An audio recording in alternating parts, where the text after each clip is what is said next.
ஓம் சாந்தி. 5/4/2026 காலை முரளி. அவ்யக்த Bapdada, revise date 15/11/2009, Madhuban. முரளியின் தலைப்பு: சுயராஜ்யத்தின் ரிசல்ட்டை சோதனை செய்து தன்னை மாற்றிக்கொள்ளுங்கள், மேலும் துண்டிக்கப்படாத ராஜ்யத்தின் அதிகாரி ஆகுங்கள். இன்று திலாராம் பாபா தன்னுடைய ராஜா செல்ல குழந்தைகளை சந்திப்பதற்காக வந்திருக்கிறார். ஏன் செல்லமானவர்களாக இருக்கிறீர்கள்? குழந்தைகளாகிய நீங்கள் ஒவ்வொருவரும் 3 சிம்ஹாசனங்களுக்கு அதிகாரிகள் என்பது தெரியுமா? ஒன்று சுயராஜ்யத்தின் சிம்ஹாசனம், இரண்டாவது பாப் தாதாவின் இதய சிம்ஹாசனம், மூன்றாவது எதிர்கால சிம்ஹாசனம். 3 சிம்ஹாசனங்களுக்கும் அதிகாரிகளாக இருக்கிறீர்கள். தன்னுடைய எதிர்கால சிம்ஹாசனத்திற்காகவும் இங்கேயே பயிற்சி செய்து கொண்டிருக்கிறீர்கள். அதாவது எதிர்காலத்திற்கான ஏற்பாடுகள் அல்லது முயற்சி இப்பொழுதே செய்து கொண்டிருக்கிறீர்கள். இப்போதைய இந்த முயற்சி அநேக ஜென்மங்களுக்கான ராஜ்ய பாக்கியத்தை கொடுக்க வைக்கக்கூடியதாக இருக்கிறது.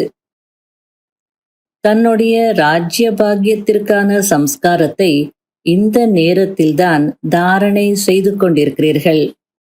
ஏனென்றால் இப்போதைய முயற்சி எதிர்கால ராஜ்ய அதிகாரியாக ஆக்குகிறது. அதாவது இவ்வளவு அழகா பாபா புரிய வச்சிட்டு இருக்கிறார். 3 சிம்ஹாசனங்களுக்கு அதிகாரிகள் அப்படின்னு சொல்றார். சுயராஜ்ய சிம்ஹாசனம் ஓகே, பாப்தாதனுடைய இதய சிம்ஹாசனம் ஓகே. ஆனால் எதிர்கால சிம்ஹாசனம் அது இப்போ இல்லையே. அதுக்கு பாபா புரிய வச்சிட்டு இருக்கிறார். எதிர்கால சிம்ஹாசனத்திற்கு வேண்டிய ஏற்பாடுகள் அல்லது பயிற்சி இப்போ நீங்க செய்துட்டு இருக்கீங்க. அந்த சம்ஸ்காரத்தை, ராஜ்ய பாக்கியத்திற்கான சம்ஸ்காரத்தை இப்போ நீங்க தாரணை செய்துட்டு இருக்கீங்க அப்படின்றார். இந்த முயற்சி தான் உங்களை எதிர்காலத்துல ராஜ்ய அதிகாரியாக ஆக்குது. ஆகையால் இந்த நேரத்தில் தன்னுடைய முயற்சி யதார்த்தமானதாக இருக்கிறதா என்பதை சோதனை செய்யுங்கள். அதாவது இப்போ செய்யற இந்த முயற்சி தான் எதிர்கால ராஜ்ய சிம்ஹாசனத்தை அடைய வைக்குது. அப்படின்னா இப்போ செய்யற முயற்சி யதார்த்தமானதாக இருக்கா செக் பண்ணுங்க அப்படின்றார். யதார்த்தமானதாக இருக்கான்னு எப்படி நம்ம செக் பண்றது? அடுத்த லைன்ல அதை சொல்லிட்டு இருக்கிறார். எப்படி எதிர்காலத்தில் ஒரு ராஜ்யம் இருக்குமோ அதுபோல் நம்முடைய மனதில் ஒரு ராஜ்யம் நடக்கிறதா என்பதை சோதனை செய்யுங்கள். அதாவது முயற்சியில் ஒரு ராஜ்யம் இருக்கிறதா அல்லது மாயா ராஜ்யத்தில் தடைகளை ஏற்படுத்துகிறதா? ஒரு ராஜ்யத்திற்கு பதிலாக மாயாவின் பிரபாவம் ஏற்படுவதில்லை தானே? அப்படின்னா உங்களுடைய சுயராஜ்யத்துல உங்க விருப்பப்படிதான் எல்லாம் நடக்குதா? நீங்க என்ன நினைக்கிறீங்களோ, எப்படி செய்யணும்னு நினைக்கிறீங்களோ அது போல கரெக்டா நடக்குதா அல்லது இன்னொரு ஆட்சியும் நடக்குதா? மாயா தடைகளை ஏற்படுத்துதா? மாயாவினுடைய ராஜ்யமும் நடக்குதா உங்களுடைய மனதிற்குள்ள? பார்த்துக்கோங்க அப்படின்றார். 2 ஆட்சிகள் இல்லை தானே? அதாவது சத்தியுகத்துல நம்ம என்ன சொல்றோம்? ஒரு ராஜா ஒரு ஆட்சி அப்படின்னு சொல்வோம். அதுபோல சங்கம யுகத்திலையும் உங்களுடைய சுயராஜ்யத்திலையும் ஒரு ராஜ்யம் நடக்குதா? எதிர்காலத்தில் ஒரு ராஜ்யம் இருக்கும். அதுதான் எதிர்காலத்தின் விசேஷ தன்மையாகும். ஆக இப்போதைய பயிற்சிதான் எதிர்காலத்தில் நடக்கிறது. ஆகையால் இப்போது சுயராஜ்யம் இருக்கிறதா என்று சோதனை செய்யுங்கள். சுயராஜ்யத்தில் எங்கேயாவது மாயை தலையிடுவதில்லை தானே? அதாவது உங்களுடைய சுயராஜ்யத்துல மாயாவினுடைய இன்டர்ஃபியரன்ஸ் எதுவும் இல்லை தானே, செக் பண்ணுங்க அப்படின்றார். 2 ஆட்சிகள் இல்லை தானே. ஒருவேளை 2 ஆட்சிகள் நடக்கிறது என்றால் ஒரு ராஜ்யத்தின் சம்ஸ்காரத்தை எப்பொழுது நிரப்பிக் கொள்வீர்கள்? எதிர்காலத்தின் விசேஷ தன்மையே ஒரு ராஜ்யம் மற்றும் ஒரு தர்மம். ஆகையால ஒரு ராஜ்யம் இருக்கா பார்த்துக்கோங்க அப்படின்னு சொன்னார். இப்போ அடுத்தது ஒரு தர்மம் இருக்கான்னு பார்த்துக்கோங்க அப்படின்றார். அந்த ஒரு தர்மம் எது? உங்களுடைய விசேஷ தாரணை எது? சம்பூர்ண தூய்மை. அதாவது சம்பூர்ண தூய்மைதான் உங்களுடைய தர்மம். ஆகையால ஒரு தர்மம் இருக்கா பார்த்துக்கோங்க அப்படின்றார். அதுதான் உங்களுடைய விசேஷ தாரணை. எனவே ஒரு தர்மம் இருக்கிறதா என்பதை சோதனை செய்யுங்கள். இடையில் இன்னொரு தர்மம், அதாவது தூய்மையற்ற தன்மை தலையிடுவதில்லை தானே. கூடவே இதையும் சோதனை செய்யுங்கள்.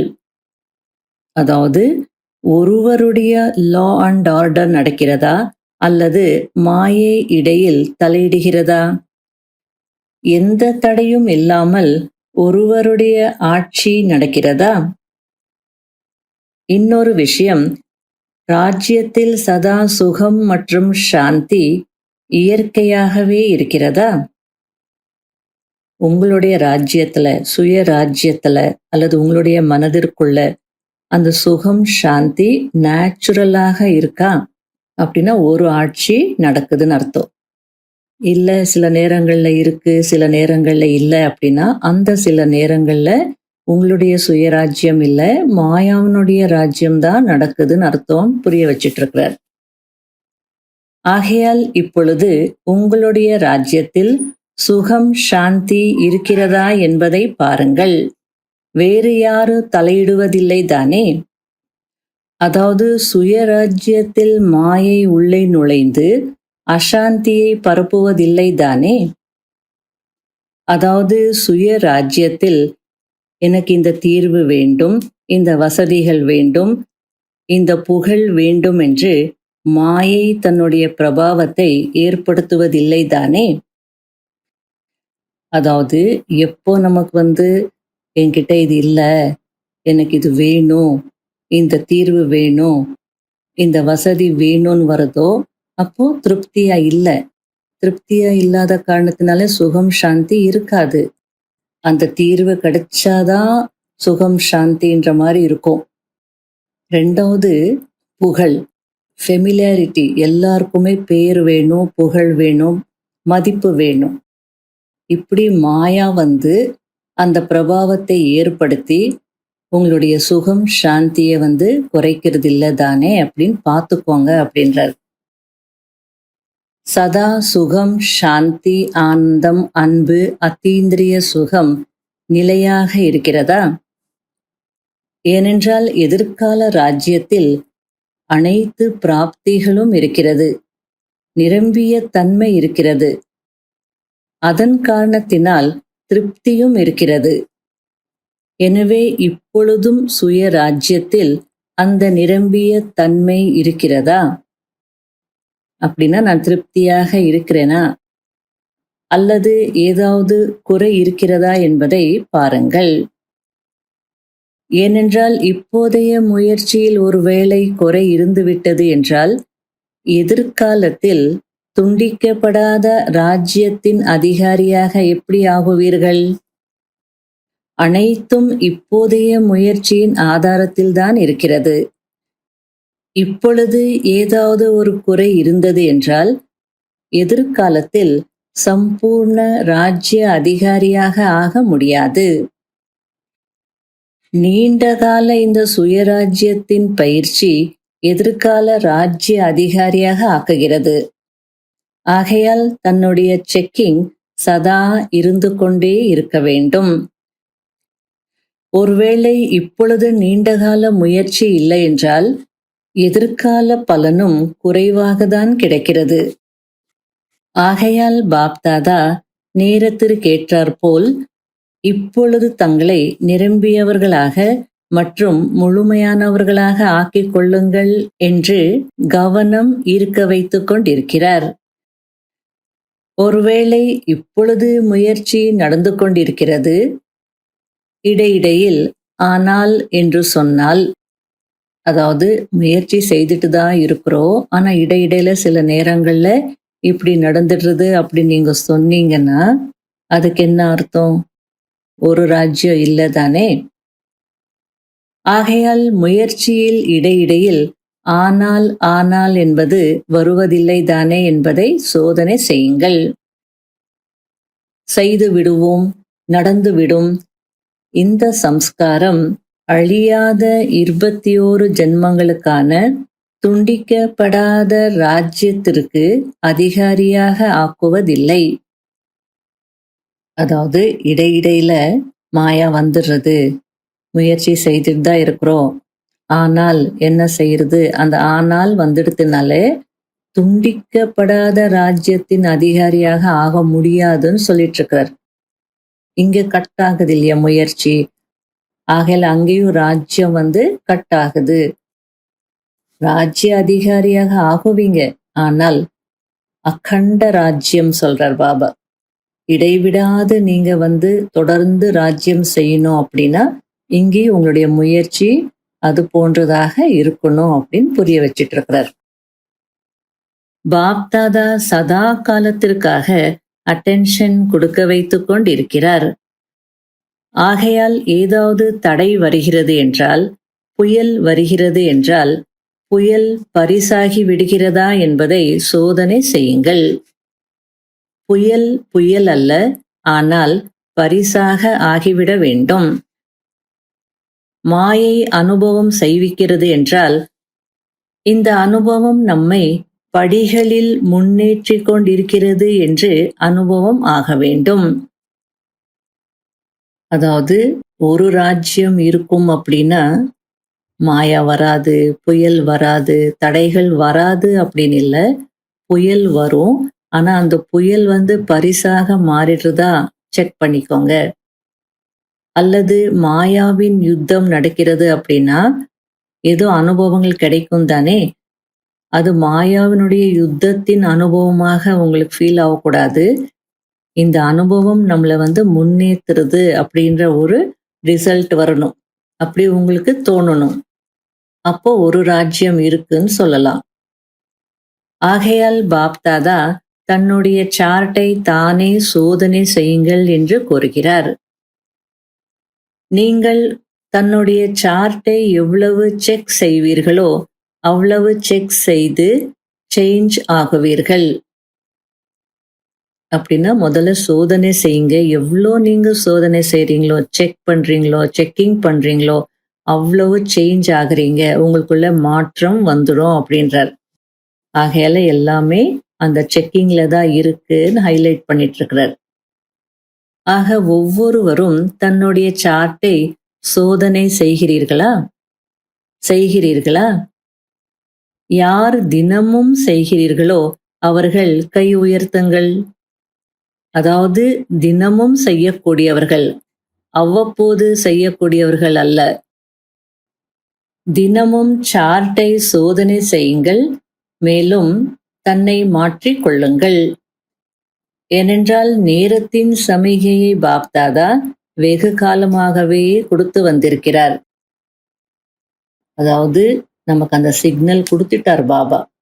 எது எப்போ வேணாலும் நடக்கலாம், திடீரென்தான் நடக்கும். நேரத்திற்கு ஏற்றார் போல உங்களுடைய முயற்சியும் அது போல இருக்கணும்னு நான் ஆல்ரெடி சொல்லிட்டேன் அப்படின்றார்.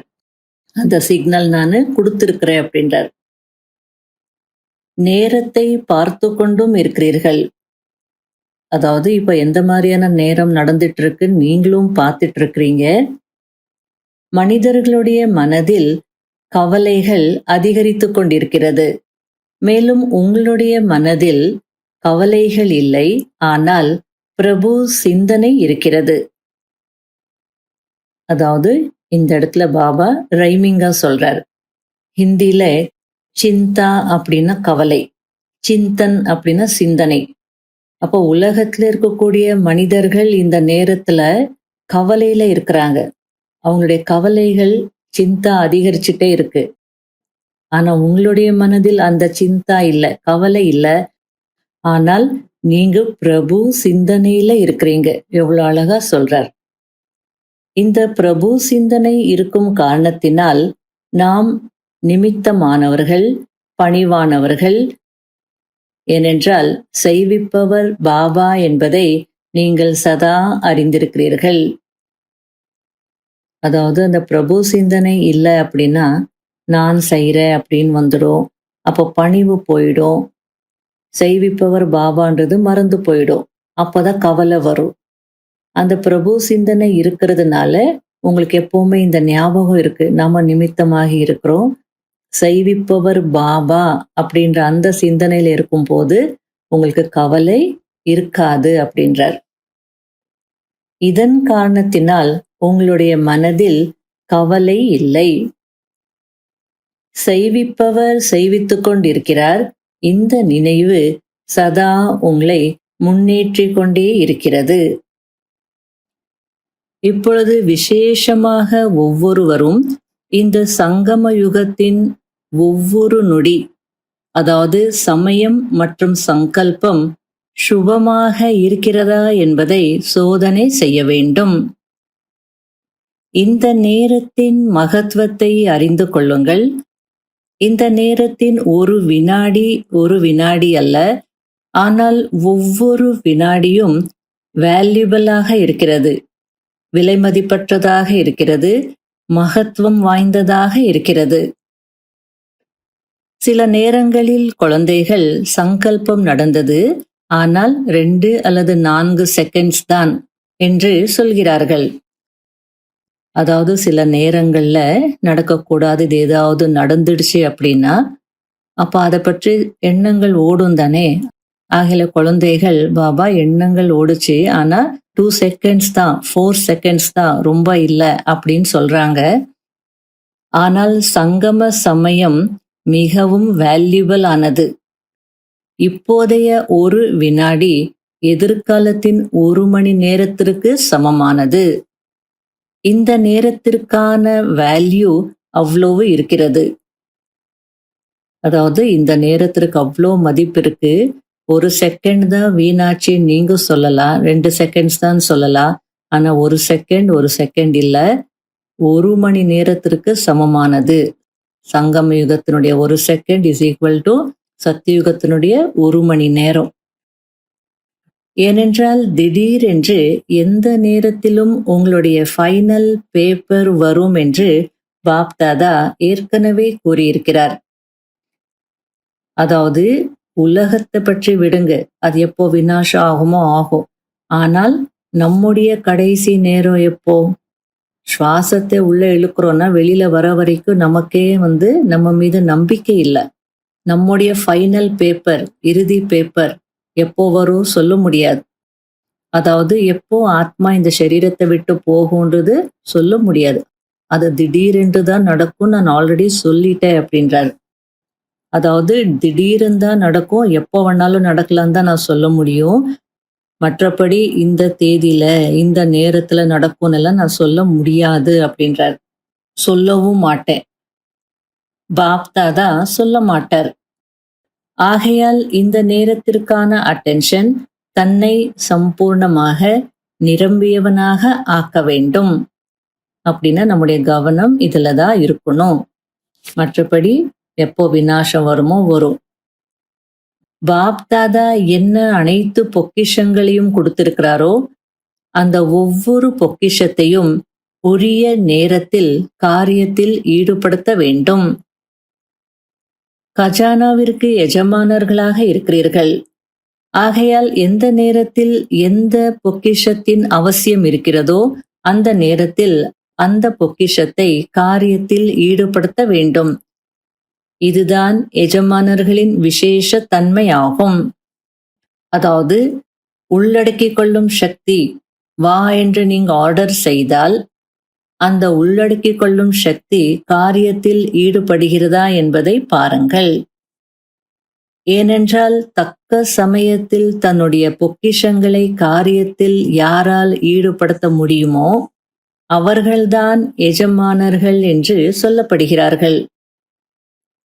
அதாவது எனக்கு தேவையான நேரத்துல என்கிட்ட இருக்கக்கூடிய பொக்கிஷத்தை நான் காரியத்துல ஈடுபடுத்த முடியணும்.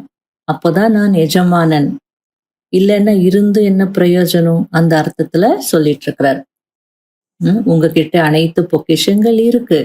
ஆனா அந்த உரிய நேரத்துல காரியத்திலையும் ஈடுபடுத்த முடியணும். இல்லைன்னா எஜமானர்கள் இல்லை அப்படின்னு தான் சொல்ல முடியும்ன்றார். ஆக இப்பொழுது அனைவரும் அவ்வளவு தன் மீது கவனம் கொடுக்க வேண்டும். அனைவருக்குள்ளும் அந்த குஷியின் பொக்கிஷம் சதா முகத்தில் மற்றும் நடத்தையில் தென்பட வேண்டும். அதாவது உங்களுக்குள்ள குஷி என்ற பொக்கிஷம் இருக்கு. இந்த பொக்கிஷம் எப்பொழுதுமே உங்க முகத்திலையும் நடத்தையிலையும் தெரியணும் அப்படின்றார். குஷி அழிவற்ற தந்தையின் கொடையாகும். அவர் கொடுத்திருக்கிறார். ஆகையால் அது எப்பவுமே தென்படணும் அப்படின்றார். ஆகையால் அழிவற்ற தந்தையின் கொடையை அழிவற்றதாக வைத்துக் கொள்ளுங்கள். குஷி போன்ற டானிக் வேறு எதுவும் இல்லை, குஷி போன்ற கஜானா வேறு எதுவும் இல்லை என்று குஷிக்காக சொல்லப்படுகிறது. எனவே யாருக்குள் சதா குஷி இருக்கிறதோ அந்த குஷி அவர்களுடைய கண்கள் மூலம், முகத்தின் மூலம், நடத்தையின் மூலம் தானாகவே தெரிய வரும். அதாவது மனதிற்குள்ள குஷி இருக்குன்னா அது கண்டிப்பா கண்கள்ல, முகத்துல, நடத்தையில ஆட்டோமேட்டிக்காக தெரியும் அப்படின்றார். ஆகையில குஷி என்பது பாபா கொடுத்த வரம் அல்லது பாபா கொடுத்த கொடை. அந்த அழியாத தந்தை கொடுத்த அழியாத பொக்கிஷத்தை சதா தக்க வச்சுக்கோங்க, சதா குஷியாக இருங்க அப்படின்றார். சதா குஷியாக இருங்கள், மேலும் சதா குஷியை பகிர்ந்து கொடுங்கள். இது பாப் தாதாவின் வரதானமாக இருக்கிறது. இந்த வரம் பாபா நம்ம கொடுத்திருக்கிறார். ஏனென்றால் குஷியை பகிர்ந்து கொடுப்பதினால் குஷி அதிகரிக்கும். மற்ற எந்த ஒரு பொக்கிஷமாக இருந்தாலும் கொடுத்தால் அது குறையும். ஆனால் குஷி என்ற பொக்கிஷம் எவ்வளவு நீங்க பகிர்ந்து கொடுக்கிறீர்களோ அவ்வளவு அதிகரிக்கும். நீங்க குஷியாக இருந்து மற்றவங்களை குஷிப்படுத்திட்டீங்கன்னா, எத்தனை பேரை நீங்க குஷிப்படுத்துறீங்களோ அவ்வளோ உங்களுக்கு அந்த குஷி என்ற பொக்கிஷம் அதிகரிக்கும் அப்படின்னு சொல்றார். ஆக இந்த குஷி என்ற பொக்கிஷம் சதா நிலையாக இருக்கிறதா என்பதை சோதனை செய்யுங்கள். இப்போது உள்நாடு மற்றும் அயல்நாட்டு குழந்தைகள் அனைவருக்கும் பாப்தாதா விசேஷமாக ஒரு விஷயத்திற்காக வாழ்த்துக்களை கொடுத்து கொண்டிருக்கிறார். அது என்ன விஷயம்? உள்நாடு மற்றும் வெளிநாடு குழந்தைகள் அனைவருமே ஊக்கம் உற்சாகத்துடன் ஆத்மாக்களுக்கு தந்தையின் செய்தியை கொடுத்தீர்கள். அனைவரும் குஷி குஷியாக என்ன நிகழ்ச்சியை செய்தீர்களோ, அதாவது ஒரு புரோகிராம் தான் செய்தீர்கள். ஒவ்வொரு இடத்திலும் ஒரு புரோகிராம் தான், அதாவது ஒரு நிகழ்ச்சியை தான் செய்தீர்கள். ஆனால் அதற்கான 1000 மடங்கு பிராப்தியை அடைந்து விட்டீர்கள். செய்தது ஒரு நிகழ்ச்சி தான், ஆனா எல்லா இடத்துலயும் அந்த ஒரு நிகழ்ச்சி செய்ததுனால, ஒரே ப்ரோக்ராம் ஒவ்வொரு ஊர்லயும் அந்த ஒரு தலைப்பின் கீழே செய்ததுனால நல்லாவே ரிசல்ட் கிடைச்சது. பாபாவுடைய செய்தி பரவியது. ஆகையால ஒரு நிகழ்ச்சிக்கான பலன் 1000 மடங்கு உங்களுக்கு கிடைச்சது அப்படின்னு சொல்றாரு. பாப் தாதாவிற்கு இதே சங்கல்பம் தான் இருக்கிறது. அதாவது இப்பொழுது நேரத்தின் அனுசாரம் என்ன சூழ்நிலைகள் இருக்கிறதோ அது போக போக இன்னும் நாசூக்காக போகிறது. ஆகையால் கிராமங்களாக இருந்தாலும் சரி அல்லது எந்த மூலை முடுக்காக இருந்தாலும் சரி, எங்களுடைய தந்தை வந்தார், ஆனால் நீங்கள் எங்களுக்கு செய்தியே கொடுக்கவில்லை என்று யாரும் புகார் செய்யக்கூடாது. அதனால எல்லாருக்குமே பாபாவுடைய செய்தி போய் சேர்ற மாதிரி ஏதாவது ஒரு நல்ல சேவை செய்யுங்க அப்படின்றார். மற்றபடி அனைவரும் ஊக்கம் உற்சாகத்துடன் இந்த நிகழ்ச்சியை செய்திருக்கிறீர்கள். பாப் தாதாவும் மகிழ்ச்சி அடைகிறார். இதேபோல் தங்களுக்குள் ஒன்று சேர்ந்து இது போன்ற நிகழ்ச்சிகளை உருவாக்கிக் கொண்டே இருங்கள். அனைவரும் ஊக்க உற்சாகம் மற்றும் தைரியத்துடன் அவரவர்களுக்கேற்ப இந்த காரியத்தை செய்திருக்கிறீர்கள். அதாவது ஒரு பெரிய சிட்டி அப்படின்னா அங்க ஒரு ப்ரோக்ராம் அதுக்கேற்ற மாதிரி நடக்கும். அதே ஒரு சின்ன ஊர்னா அதுக்கேற்ற மாதிரி நடக்கும். சின்ன கிராமம்னா அந்த கிராமத்துக்கு ஏத்த மாதிரி அந்த நிகழ்ச்சி நடக்கும். எதுவாக இருந்தாலும் ஊக்க உற்சாகத்துல தைரியத்துல நீங்க செய்திருக்கீங்க. அவங்கவுங்களால என்ன செய்ய முடியுமோ அதன்படி செய்திருக்கீங்க. இப்போ ஒரு பெரிய சிட்டினா கான்ஃபரன்ஸ் நடத்தலாம். அது ஒரு சின்ன ஊருன்னா ஒரு கெட் டுகெதர் நடத்தலாம். அது போல எல்லாருமே அந்த ஒரு சேவையை செய்திருக்கீங்க அப்படின்றார்.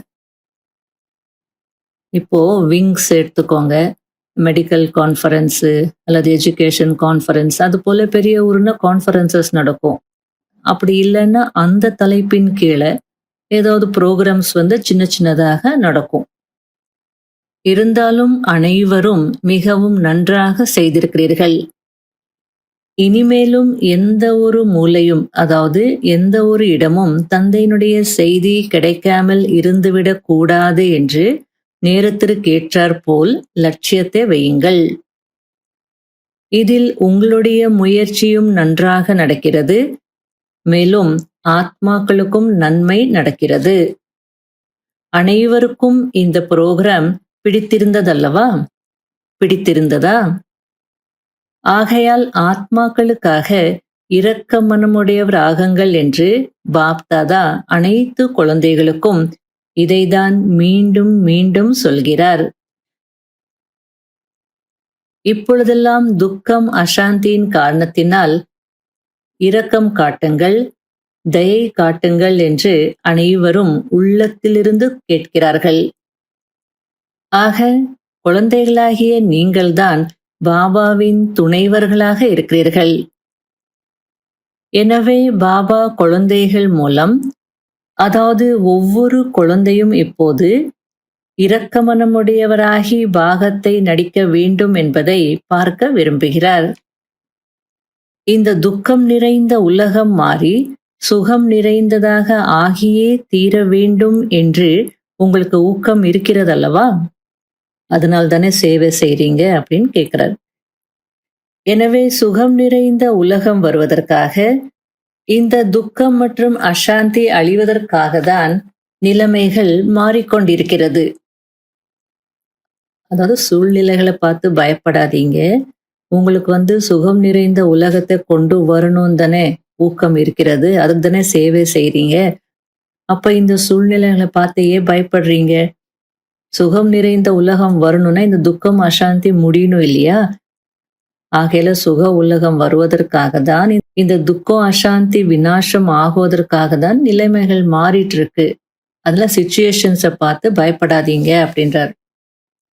ஆகையால் இன்றைய தினத்தின் தந்தையின் இந்த செய்தியை நினைவில் வையுங்கள். அதாவது மனதின் மூலம் அல்லது வார்த்தைகளின் மூலம் அல்லது முகத்தின் மூலம் அல்லது நடத்தையின் மூலம் செய்கின்ற சேவையின் வேகத்தை அதிகரித்து கொண்டே செல்லுங்கள்.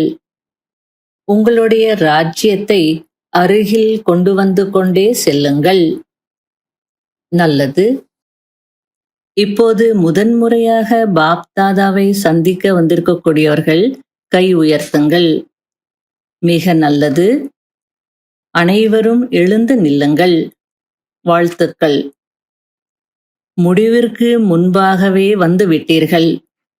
புதிய பிறவி எடுத்திருக்கிறீர்கள். ஆகையால் உங்கள் அனைவருக்கும் அனைவர் சார்பாகவும் அதாவது பாப் தாதா மற்றும் நாலாபுறங்களிலும் இருக்கின்ற குழந்தைகளின் சார்பாக வாழ்த்துக்கள் வாழ்த்துக்கள். பிராமண குடும்பத்தை பார்த்து மகிழ்ச்சி ஏற்படுகிறதல்லவா?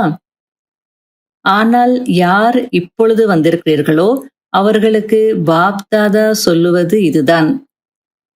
இப்போது அதிக நேரம் கடந்து விட்டது. மிகவும் கொஞ்சம் நேரம்தான் இருக்கிறது. ஆகையால் முயற்சியை தீவிரப்படுத்த வேண்டும் என்று கூறுகிறார். தீவிர முயற்சியாளர்கள் முன்னேறுவார்கள். நடப்பவர்களாக இருக்கக்கூடாது, பறக்கக்கூடியவர்களாக இருக்க வேண்டும். பறக்கும் கலைக்கான முயற்சி செய்தீர்கள் என்றால் தாமதமாக வந்திருந்தாலும் தந்தையின் ஆஸ்தியை, அதாவது உங்களுடைய முழு உரிமையையும் அடைய முடியும். ஒவ்வொரு செகண்டும் மகிழ்ச்சியாக இருங்கள், மேலும் அனைவருக்கும் செய்தியை கொடுங்கள். தந்தையினுடைய செய்தியை கொடுக்க வேண்டும். நல்லது. இன்றைக்கு பாப் தாதா சுயராஜ்ய அதிகாரியாகி சுயராஜ்யத்தின் ரிசல்ட்டை சோதனை செய்யுங்கள் என்று என்ன கூறினாரோ சோதனை செய்யுங்கள், மேலும் தன்னை மாற்றிக்கொள்ளுங்கள். ஏனென்றால் எந்த ஒரு நீண்ட காலத்தின் குறையையும் இப்பொழுது மாற்ற வேண்டும். அதெல்லாம் செக் செய்யறதுனால தான் அந்த நீண்ட காலத்தினுடைய குறையும் மாறும் அப்படின்றார். ரொம்ப நாளா இருக்கு இல்லையா, ரொம்ப யுகங்களாக இருக்கு, ரொம்ப ஜென்மங்களாக இருக்கு. ஆகையால அவ்வளோ செக்கிங் தேவை அப்படின்னு புரிய வச்சிட்டு இருக்கிறார். ஏனென்றால் நீண்டகால முயற்சி நீண்டகால பலனுக்கு தானாகவே அதிகாரியாக ஆக்கிவிடுகிறது. ஆகையால் நீண்டகால முயற்சி என்பதற்கு அடிக்கோடிடுங்கள். சோதனை செய்யுங்கள், மேலும் தன்னை மாற்றிக்கொள்ளுங்கள். நாலாபுறங்களிலும் பாப் தாதாவின் இதய சிம்ஹாசனத்தில் அமர்ந்திருக்கக்கூடிய ஒவ்வொரு குழந்தைக்கும் பாப் தாதா தினமும் அமிர்த வேளையில் விசேஷமாக சக்தியை கொடுக்கிறார். அமிர்த வேளையில் விசேஷ வரதானங்களையும் சக்தியையும் பகிர்ந்தளிக்கிறார். யார் அமிர்த வேளையின் சக்தி விசேஷ வரதானங்களை ஸ்வீகாரம் செய்கிறார்களோ அவர்கள் விசேஷமான தீவிர முயற்சியாளர் ஆகிறார்கள். அமிர்த வேளையின் மகத்துவம் வைப்பது என்றால் பாப் தாதாவின் இதய சிம்ஹாசனத்தில் சதா இருப்பதாகும். நிறைய குழந்தைகளுக்கு இந்த விஷயத்தில் கவனம் இருக்கிறது. மேலும் பாப் தாதா தினமும் அவர்களுக்கு, குறிப்பாக ஆஹா குழந்தைகளே ஆஹா என்ற சர்டிபிகேட் கொடுக்கிறார். நாலாபுறங்களிலும் உள்ள தீவிர முயற்சியாளர்கள் ஒவ்வொரு நேரமும் பாப் தாதாவை தன் துணைவனாக வைத்து கம்பைண்டாக இருக்கும் பயிற்சி செய்யக்கூடிய குழந்தைகளுக்கு பாப் தாதா விசேஷ வரதானம் கொடுக்கிறார். அதாவது சதா பறந்து கொண்டே செல்லுங்கள், மேலும் மற்றவர்களுக்கும் ஒத்துழைப்பு கொடுத்து பறக்க வைத்துக் கொண்டே செல்லுங்கள். அனைவரும் வெற்றியாளர்களாக இருக்கிறீர்கள். மேலும் இந்த வெற்றியின் பலனாக ஒவ்வொரு நேரமும் பாப் தாதாவின் ஆசீர்வாதங்கள் கிடைத்து கொண்டே இருக்கும். ஆக அமரர்களாகி அனைவருக்கும் அமிர்தத்தை பருக வைத்துக் கொண்டே இருங்கள். நாலாபுறங்களிலும் இருக்கக்கூடிய குழந்தைகள் பாப் தாதாவின் முன்பு இருக்கிறீர்கள். ஒவ்வொரு குழந்தையின் மீதும் பாப் தாதாவிற்கு இதயபூர்வமான அன்பு இருக்கிறது. ஏனென்றால் ஒவ்வொரு குழந்தையிடமும் ஏதாவது ஒரு சிறப்பம்சம் இருக்கிறது. இப்போது அநேக விசேஷ தன்மைகளினால் தன்னை விசேஷாத்மாவாக மாற்றிக்கொண்டு முன்னேறிக் கொண்டே இருங்கள். பாப் தாதாவின் ஒவ்வொரு குழந்தைகளுக்கும் பர்சனல், அதாவது ஒவ்வொரு குழந்தைக்கும் பர்சனலாக தனித்தனியாக பல கோடி மடங்கு அன்பு நினைவுகள். இதை ஸ்வீகாரம் செய்யுங்கள். நல்லது. சந்தித்து கொண்டே இருப்போம். நமஸ்காரம். வரதானம். குழுவில் ஒத்துழைப்பு சக்தியின் மூலம் வெற்றியாளர் ஆகக்கூடிய அனைவருடைய சுப சிந்தனையாளர் ஆகுங்கள்.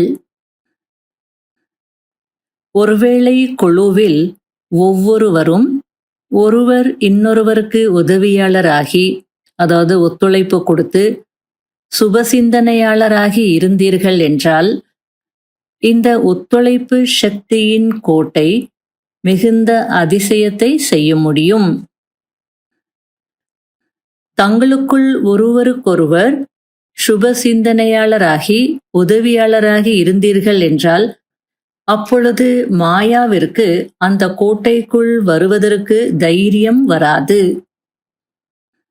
ஆனால் எப்பொழுது நீங்கள் திருட சங்கல்பம் செய்வீர்களோ, அதாவது எத்தனை பிரச்சனைகள் எத்தனை விஷயங்கள் வந்தாலும் சரி, பொறுத்து கொள்ள வேண்டியதாக இருந்தாலும் சரி, எதிர்நோக்க வேண்டியதாக இருந்தாலும் சரி, வெற்றியாளராகி காட்டுவோம் என்று இருந்தால் அப்பொழுதுதான் குழுவில் அந்த ஒத்துழைப்பின் சக்தி இருக்கும்.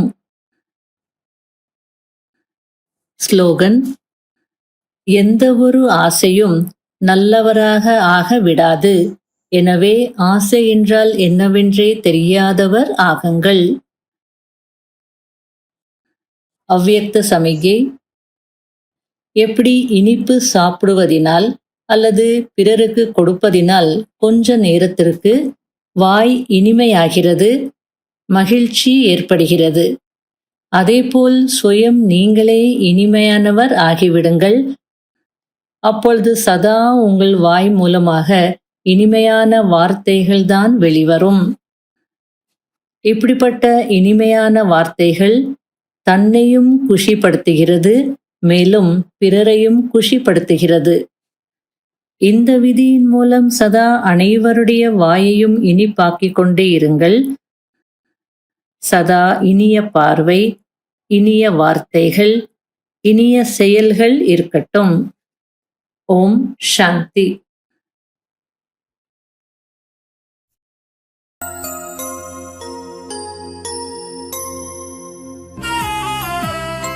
கண் கொண்டு கண்டேன் உன்னை, ஞான கண் கொண்டு கண்டேன் உன்னை, கண் கொண்டு கண்டேன் உன்னை, ஞான கண் கொண்டு கண்டேன் உன்னை. தேனொழுகு இந்தன் முகவரி சொன்னாய், பாலொழுக அன்பு குழந்தாய் என்றாய். மனதின் பாரம் போக்கும் முந்தன் மொழிகள், உள்ளத்தின் சோகம் நீக்கும் ஞான கீதங்கள். கண் கொண்டு கண்டேன் உன்னை, ஞான கண் கொண்டு கண்டேன் உன்னை.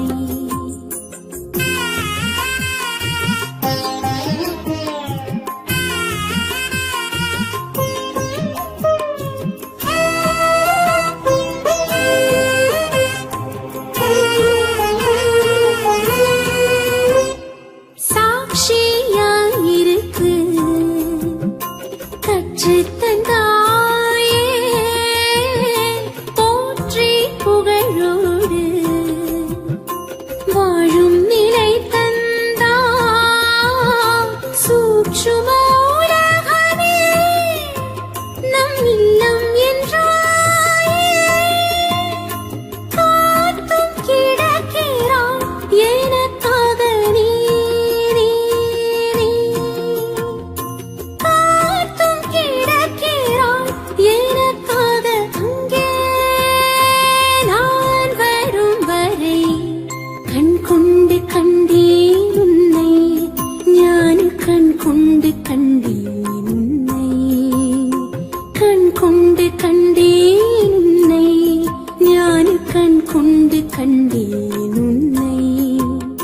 தேனொழுக இந்தன் முகவரி சொன்னாய், பாலொழுக அன்பு குழந்தாய் என்றாய். மனதின் பாரம் போக்கும் முந்தன் மொழிகள், உள்ளத்தின் சோகம் நீக்கும் ஞான கீதங்கள். கண் கொண்டு கண்டேன் உன்னை, ஞான கண் கொண்டு கண்டேன்